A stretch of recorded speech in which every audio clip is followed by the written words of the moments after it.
Yo, what is up, fight fans? Go Talk Podcast. Jose here with some fight breakdowns for this weekend's main event: Corey Sandhagen versus Marlon Chito Vera.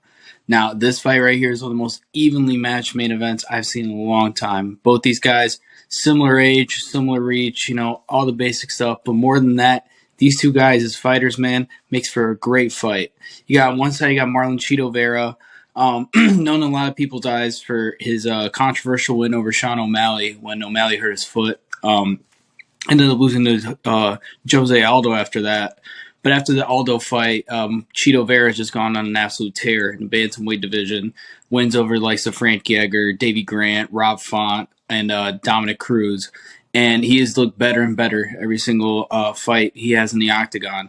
Marlon Chito Vera is a guy who is not the most powerful. He's not the quickest. Isn't necessarily the best in any one area, but in my opinion, is one of the smartest fighters in the UFC.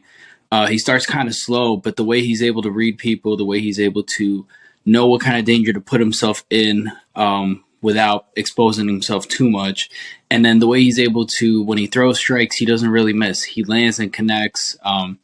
He puts his opponents in compromising positions. He's very smart off his back when he's getting taken down. One of the smartest fighters you'll see fight. I love the way Marlon Chito Vera fights. And then he's fighting a guy in Corey Sandhagen who, coming off a win against Song Yadong, gave him a huge cut on his head. Before that, he had lost the interim title fight at bantamweight against Piotr Jan. Before that, lost a controversial split decision against TJ Dillashaw that I gave for Corey Sandhagen. Corey Sandhagen is an exciting fighter, man. Really knows how to use his length. Had a great arsenal of strikes and kicks as well. Pretty dangerous on his back as well with how lengthy he is. You can't really keep him down on the ground. I love the way he fights as well. He's a very smart fighter, Corey Sandhagen.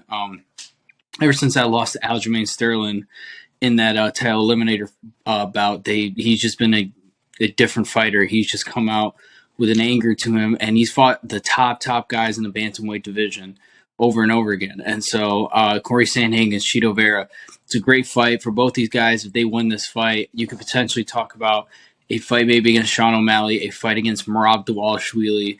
Definitely put the winner of this fight in title contention at bantamweight. I think in this fight, you're definitely going to see Corey Sandhagen be more the aggressor to start the fight. I think Chito Vera, the way he usually fights is he takes his time. Usually at the end of rounds when he really starts laying it on his opponent. I think Corey Sandhagen definitely can take the punishment, and so can Chito. Chito's not been finished in his MMA career.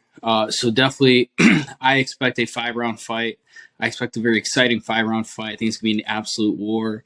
But that's the kind of fight style both these guys have. They don't back down. They fight smart. They give the fans a good fight. They're terrific strikers. And I don't think this fight goes to the ground either. I think this fight stays standing. And I think for both these guys, you're definitely going to see a lot of good mixture of kicks and straight punches. These guys, their jabs and straights are world class in my opinion. The way they're able to put it on the mark. Corey Sandhagen's slightly taller at 5'11", but they both have the same reach. Both are pretty even in the speed. I think this fight right here, perfect main event in my opinion. They are fighting in front of a crowd finally, fighting in San Antonio, not at the Apex. I think that favored more is Corey Sandhagen having the crowd there, but we'll see, man. My pick for this fight, I'm going to take Marlon Chito Vera.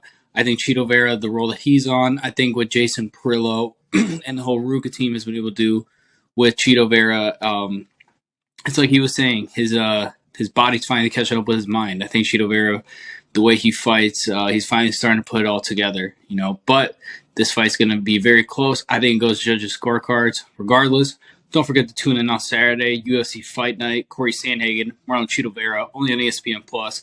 And don't forget to tune in. Glow Talk Podcast. We'll be breaking down the fights on Sunday. It's going to be a great card and a great fight. I'm out.